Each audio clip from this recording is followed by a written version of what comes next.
देते कि ब्रह्मा जी की भी समझ में नहीं आती है, वो भी चक्कर में पड़ जाते हैं भगवान है या साधारण मनुष्य। तो महाराज अघासुर मारने के उपरांत भगवान श्री कृष्ण ने महामाया से कहा, देवी यह बात इन गोप वालों को भुला दो, बच्चों को। वो सब भूल गए वो बात है।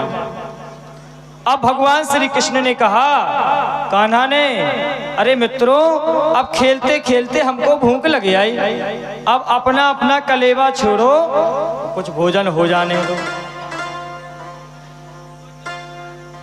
तो महाराज सबने एक सुर में कह दिया, हाँ कान्हा बिल्कुल बिल्कुल।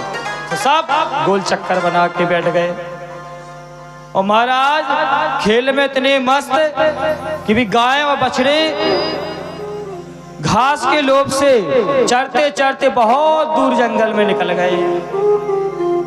अब इधर भगवान श्री कृष्ण और उनके सखा भोजन करने लगे। मित्रों में कोई ऊंच नीच का भाव होता ही नहीं है, इसलिए एक दूसरे का अपना अपना भोजन खिला रहे हैं जूठा।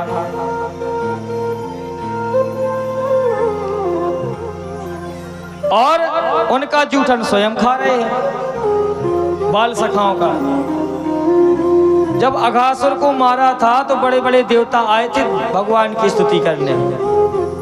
तो और तो सभी देवता चले गए। ब्रह्मा जी ने सोचा कि काफी दिन हो गए हमको ब्रह्म लोक में व्यस्तता के कारण, आज थोड़ी भगवान श्री कृष्ण की लीला देख लूं। सो बैठे बैठे आकाश मार्ग से देख रहे थे, और जो गोप वालों बच्चों के भोजन करते हुए जब देखा ब्रह्मा जी ने, तो आश्चर्यचकित रह गए। अरे ये कैसा भगवान है, ये जूठा खा रहा है। अरे सारा संसार तो भगवान का जूठा खाता है, ये कैसे भगवान है, ये साधारण मनुष्यों का जूठा खा रहे हैं। बताओ, वही गोपवाल, वही बाल सखा अपने मुख में उंगली डाल लेते, वही झूठा हाथ इनको खिला देते। महाराज ब्रह्मा जी भगवान की माया के चक्कर में फंस गए। ब्रह्मा जी के मन में विचार आया कि भगवान है या नहीं, जरा परीक्षा लेके देखो। भगवान भी समझ रहे कि ब्रह्मा जी का विचार बदल रहा है, हमारी माया में फंस गए। तो श्री कृष्ण ने कहा अपने सखाओं से कि भैया तुम सब यहाँ रहो, हमारी गैया और बछड़ा दिखाई नहीं पड़ रहे हैं, जरा हम ढूंढ के लाएं, तुम सब यहीं रहो। सो भगवान श्री कृष्ण खोजते खोजते बहुत दूर जंगल में निकल गए। तो इधर क्या किया ब्रह्मा जी, तुरंत पृथ्वी लोक की ओर आए और अपनी माया से उन गोल बालों को चुरा करके ब्रह्मलोक ले गए।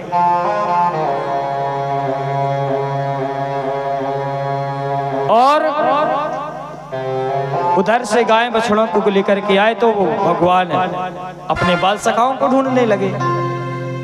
तो बाल सखाओं को ढूंढते ढूंढते बहुत दूर निकल गए। इधर ब्रह्मा जी को फिर मौका लगा, सो जितनी गाय बछड़े थे वो भी चुरा के ब्रह्मलोक ले गए।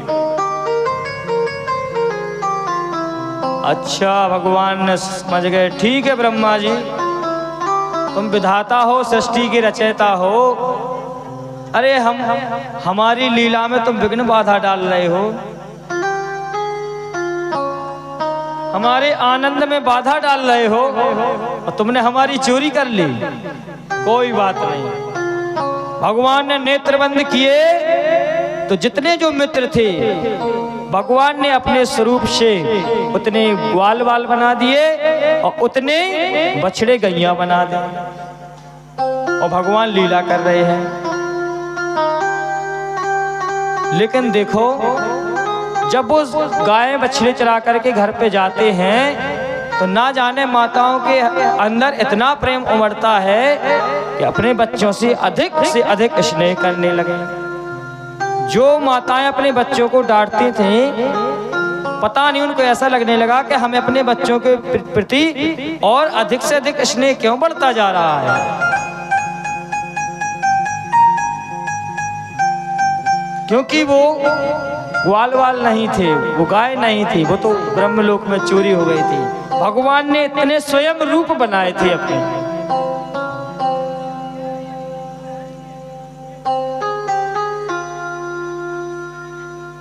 इस प्रकार से भगवान ने एक नहीं, दो नहीं, तीन नहीं, 1 साल पूरी लग गई, 1 वर्ष लीला करते रहे। महाराज ब्रह्मा जी के मन में विचार आया, समय भी काफी हो गया, जरा देखते हैं वो कृष्ण क्या कर रहा होगा। तो महाराज जैसे ही ब्रह्मा जी आए और पृथ्वी लोक में क्या देखा कि वही ग्वाल बाल, वही गैया बछड़ा और भगवान खेल रहे हैं। ब्रह्मा जी चक्कर में पड़ गए, बोले हमने तो चोरी कर ली थी, ये कहां से आ गए। तो ब्रह्मा जी ने तुरंत दौड़ लगाई और ब्रह्मलोक पहुंचे तो वही ग्वाल वाल, वही गाय बछड़े सब है। फिर लौट करके आया तो देखा तो नीचे भी है। अब ब्रह्मा जी की समझ में ना आए कि ये मैं क्या देख रहा हूँ, जो ब्रह्मलोक में है क्या वो नकली है और जो मैं यहाँ देख रहा हूँ वो असली है। भगवान की माया में भ्रमित हो गए ब्रह्मा जी। ब्रह्मा जी बार बार नीचे हैं, फिर बार बार ऊपर जाएं। इतने में भगवान जी को मौका मिल गया, जब तक ब्रह्मा जी नीचे आ रहे थे देखने, तब तक भगवान स्वयं ब्रह्मा जी का रूप बना करके ब्रह्मलोक पहुंच गए और द्वारपालों से कहा सुनो, एक नकली ब्रह्मा घूम रहा है और आजकल लोगों को धोखा दे रहा है, इसलिए जैसे ही वो यहाँ आए वो अंदर घुसे, छोड़ना नहीं, डंडे से पीटना। और स्वयं घुस गए और बैठ गए आसन पे। जब तक ब्रह्मा जी पृथ्वी लोक से घूमते घामते जैसे ही ब्रह्मलोक पहुंचे और जैसे ही द्वार पे घुसने वाले थे तो पहरेदार बोले शांत, ए नकली ब्रह्मा हटो यहाँ से। तो ब्रह्मा जी ने कहा क्यों, दिमाग खराब है तुम लोगों का, कैसे बात कर रहे हो हमसे। हमारे स्वामी की आज्ञा है कि डंडे से पीटो, गनीमत मनाओ कि तुम, हम कुछ नहीं बोले, हटो यहाँ से। अब ब्रह्मा जी की समझ में ना आए कि ये सब भांग पी गए का, इनको क्या हो गया।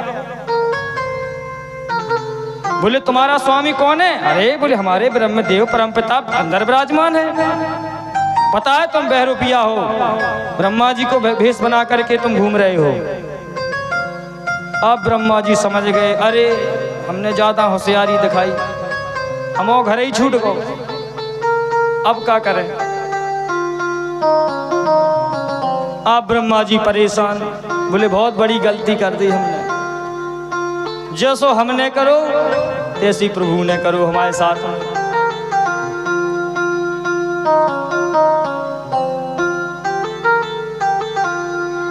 ब्रह्मा जी ने भगवान से क्षमा मांगी, प्रार्थना की। ब्रह्मा जी, भगवान ने आदेश दिया, जो ब्रह्मा का रूप धारण किए अंदर बैठे थे, द्वारपालों से कहा जाओ उस नकली ब्रह्मा को बुलाओ, अंदर भेज दो उसको, वो सही जान पड़ रहा है। तो पहरेदारों ने कहा जो आज्ञा स्वामी। तो पहरेदार पहुंचे, इधर आओ, हमारे स्वामी तुमको याद कर रहे हैं। बोले ठीक है। और जैसे ही अंदर घुसे कि मेरे प्रभु जो सिंहासन पे ब्रह्मा के रूप में बैठे थे वो तुरंत वहां से अंतर ध्यान हो गए, वो वही बाल रूप में धरती लोक में आ गए। तो जैसे ही ब्रह्मा जी अंदर प्रवेश किए तो सिंहासन खाली पड़ा। पहरेदारों से कहा कहाँ है स्वामी आपके। बोले महाराज अभी यहीं तो बैठे थे। ब्रह्मा जी ने कहा अब तुम जाओ, हम समझ गए। तो जो ग्वाल वाल जो बंद किए थे गाय बछड़े, उन सबको लेकर के आए। ब्रह्मा जी चरणों में गिरे, क्षमा मांगने लगे। नौ में डये ते भ्रव पपुषे तडिरम वरायो गुंजावतं सपरिपेक्षल सन्मुखाय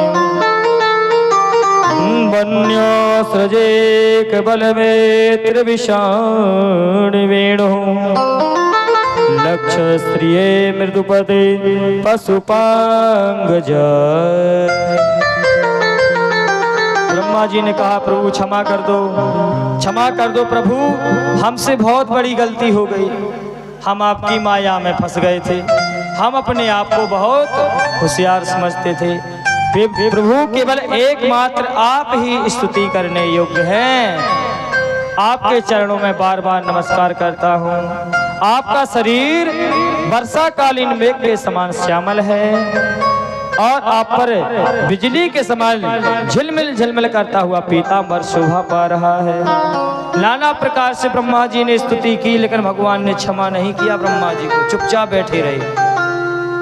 मानो भगवान क्रोध में देख रहे हैं, तो ब्रह्मा जी की हिम्मत टूट गई और चरणों में प्रणाम किया और चुपचाप चले गए। भगवान ने ब्रह्मा जी को क्यों नहीं क्षमा किया? राजा परीक्षित ने पूछा, भगवान हे गुरुदेव क्यों नहीं क्षमा किया? बोले भगवान उनको क्षमा नहीं करते हैं जो लोग भगवान के भक्तों को दूर रखते हैं,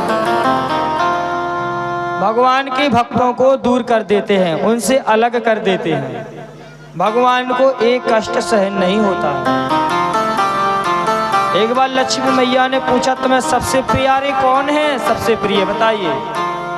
तो भगवान ने कहा, कह दूं? हाँ स्वामी कह दो। बोले बुरा तो ना लगे? बोले नहीं। बोले हमें सबसे प्यारे हमारे भक्त हैं। तुम भले ही हमारे साथ वैकुंठ में निवास करती हो, सदा हमारे पास बैठी रहती हो, लेकिन तुमसे भी प्रिय हमारे भक्त हैं जो हमारा सदा चिंतन करते रहते हैं। इसलिए ब्रह्मा जी ने उन भक्तों को दूर किया था, इसलिए प्रभु ने क्षमा नहीं किया ब्रह्मा जी को। बोले भक्त वत्सल भगवान की जय। सुखदेव जी कहते, राजन एक धेनुकासुर नाम का दैत्य था जो ताल वन में बगीचा की सुरक्षा किया करता था। महाराज इतना बड़ा दुष्ट था वो राक्षस, ना तो उस पेड़ के फल खुद खाए ना दूसरों को खाने दे, लगे लगे वो फल सड़ जाए। तो कृष्ण बलराम को बताया, बोले कान्हा आगे एक तालवन है, वहाँ सुंदर सुंदर वृक्ष लगे हैं, फल भी सुंदर सुंदर लगे हैं, लेकिन उस बगीचे में एक राक्षस रहता है गधा के रूप में, ना तो वो फल स्वयं खाता है ना किसी दूसरे को खाने देता है। बलराम ने कहा जरा परिचय करवाओ। तो कृष्ण बलराम और गोप ग्वालों के साथ उस तालवन में पहुंच गए। बलराम जी ने देखा तो वो दिखाई नहीं पड़ा। बलराम जी ने कहा चलो अंदर बगीचा में घुस चलते हैं। और जैसे ही बगीचा में अंदर प्रवेश किया तो बलराम जी ने पेड़ों को हिलाना शुरू किया, और जो पेड़ों को हिलाया तो फल गिरने लगे। फल गिरने की आवाज आई, उसके कानों पहुंची तो तुरंत वह गधा धेनुकासुर दहाड़ता हुआ बलराम की ओर दौड़ा, मानो कि खाने के लिए दौड़ रहा है। महाराज जैसे ही वो है धेनुकासुर बलराम को मारने के लिए दौड़ा, मानो इतने भयंकर तेजी से दौड़ रहा है कि महाराज देखने वाले घबरा जाए।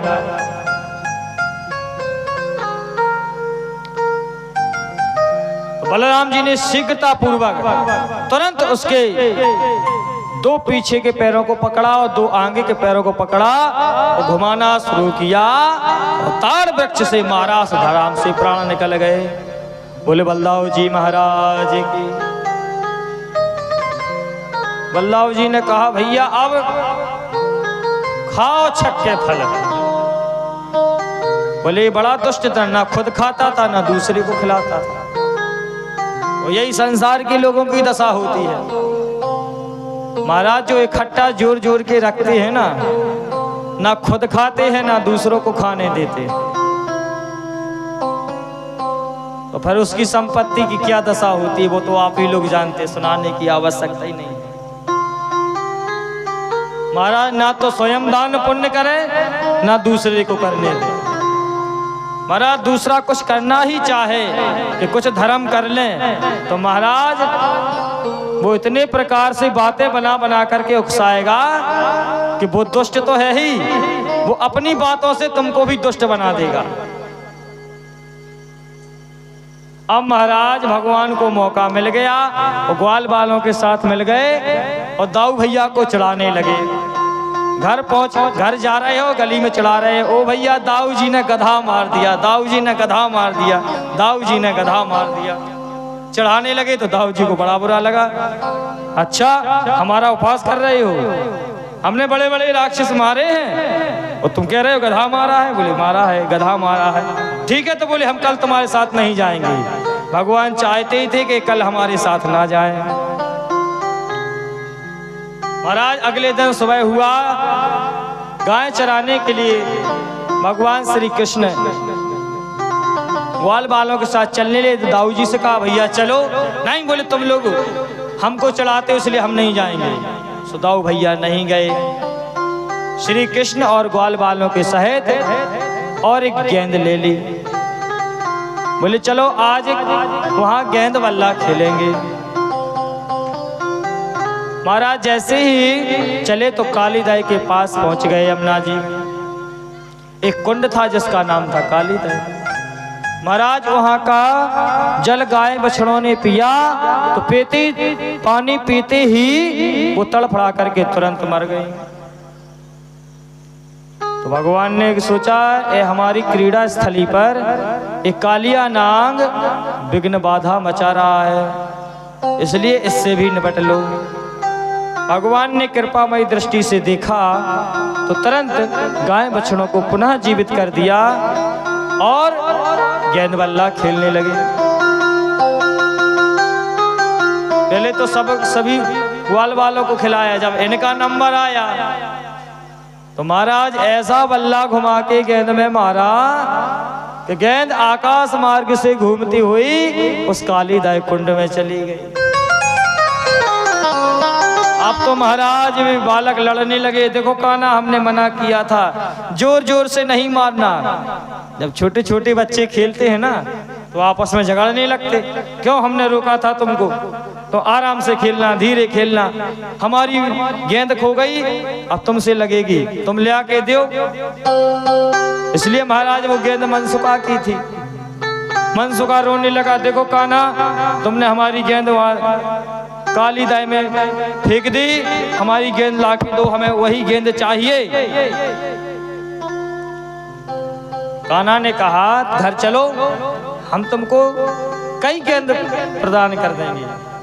नहीं बोले हमें वही गेंद चाहिए, उस गेंद से मुझे ज्यादा स्नेह था।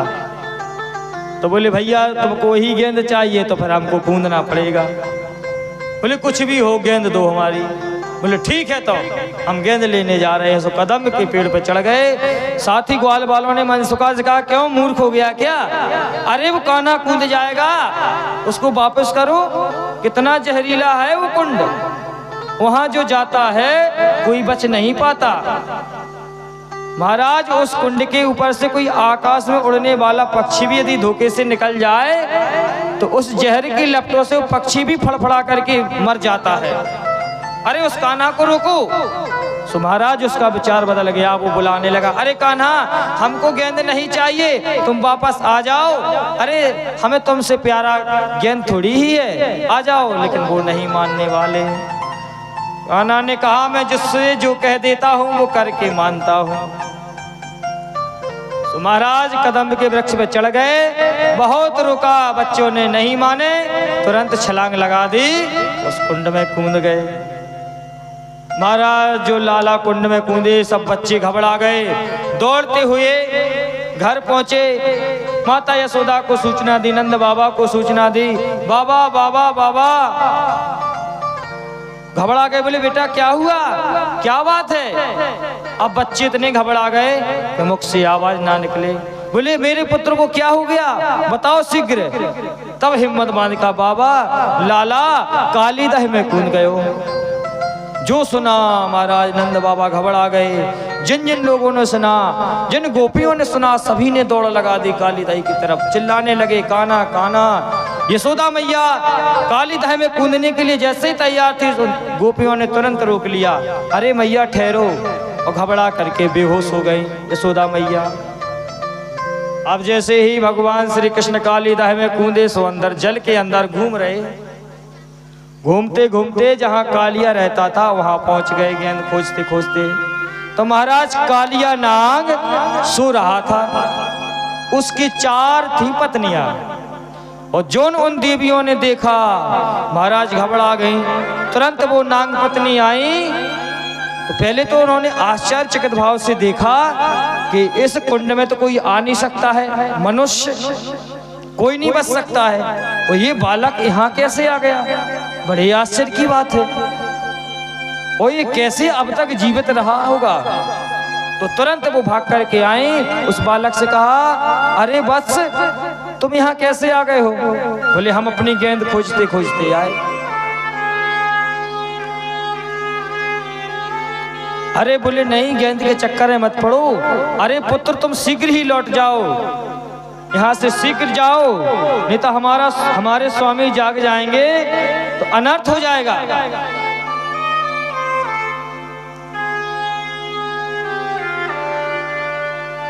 भगवान कृष्ण कहते हैं अनर्थ हो जाएगा तो हो जाने दो, जाएंगे तो हम अपनी गेंद लेके।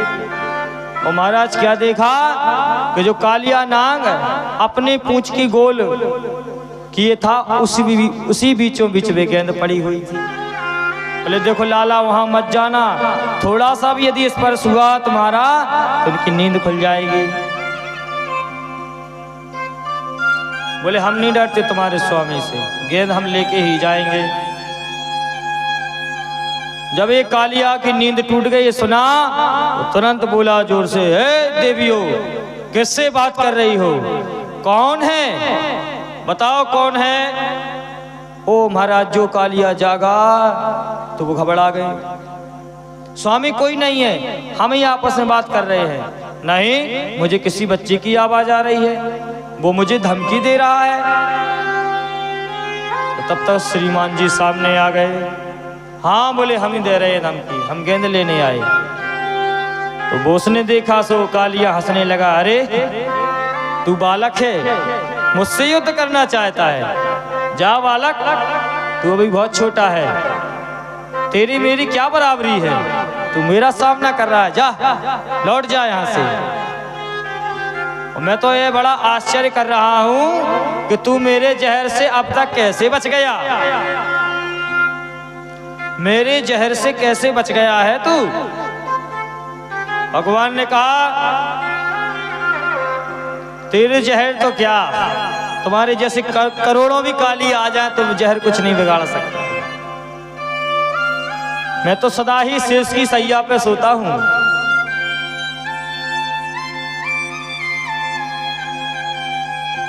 महाराज आपस में विवाद छिड़ गया। तो कालिया नाग ने कहा अच्छा तो ऐसे नहीं मानोगे, दंड देना पड़ेगा। तो महाराज जोश ने अपनी पूंछ घुमाई और पूंछ घुमा करके कृष्ण भगवान को लपेट लिया और फिर ऊपर करे फिर नीचे करे, फिर ऊपर करे फिर नीचे करे। देखो बोले हम चाहें तो तुमको पूंछ से घुमा करके नदी के बाहर फेंक सकते हैं। भगवान ने कहा फेंक के बताओ। सो अपने हाथों से उसकी पूंछ जकड़ ली। अब तो महाराज बहुत प्रयास करे लेकिन छूटने वाले नहीं।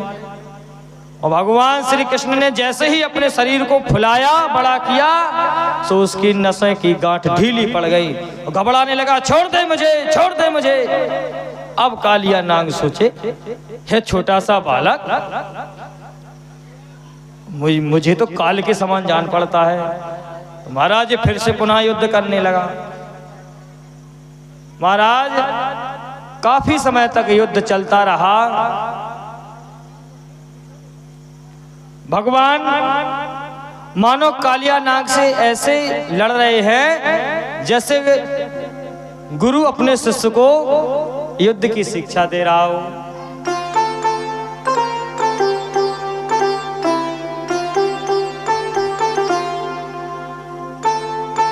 महाराज बहुत युद्ध हुआ तो वो भगवान श्री कृष्ण को जब जीत नहीं पा रहा है तो वो बार बार फन मारता है। तो भगवान भी वो जिस फन से प्रहार करता है, भगवान अपने मुष्टिक का प्रहार करते हैं तो उसके मुख से रक्त निकलने लगता है।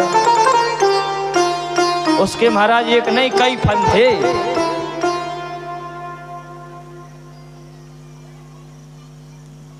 अंत में क्या हुआ, भगवान श्री कृष्ण ने छलांग लगाई और तुरंत उसके सिर पर चढ़ गए और भगवान ने नृत्य किया।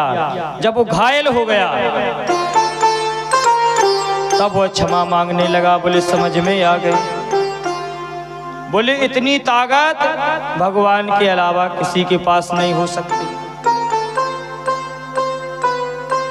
इसलिए मुझे समझ में आ गया है और स्पर्श से लग रहा है कि स्वयं हमारे पास भगवान ही आए हैं। जब वो युद्ध कर रहा था, घायल अधमरा पड़ा था, तो नाग पत्नियों ने भी स्तुति की कि मुझे समझ में आया है प्रभु, हमारे स्वामी को क्षमा कर दो, ये भूल से इन्होंने युद्ध किया है।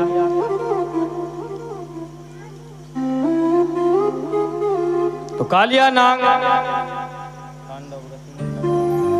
जब कालिया नाग से कहा कि जाओ, अब तो हमारे भक्त बन गए हो, मुझे अपने सिर पे बिठा करके ऊपर ले चलो और यह कुंड छोड़ करके तुम रमणक द्वीप चले जाना। तो कालिया नाग ने प्रार्थना की, बोले प्रभु हम गरुड़ के भय से यहाँ छुपे हुए थे, लेकिन गरुड़ ने तो भगवान ने कहा कि हमारे पग चिन्ह तुम्हारे फनों पर बन गए हैं, अब तुम्हारा गरुड़ कुछ नहीं बिगाड़ेगा, तुमको उल्टा नमस्कार करेगा। तब भगवान को लेकर के कालिया नाग ऊपर आया। सभी गोप ग्वाल बाहर खड़े हैं। जो देखा महाराज फूले नहीं समाते। यशोदा मैया होश में आ गई। अरे गजब हो गया, गजब हो गया, नंद के लाला ने कालिया नाग को भी नाथ लिया। और बड़े बड़े देवता, इंद्र आदि देवता मृदंग बजाने लगे, अप्सराओं ने पुष्पों की वर्षा की। महाराज आकाश में गायन होने लगा, वादन होने लगा और इधर भी खुशी से गोप ग्वाल नाचने लगे। तांडव गति मुंडन पे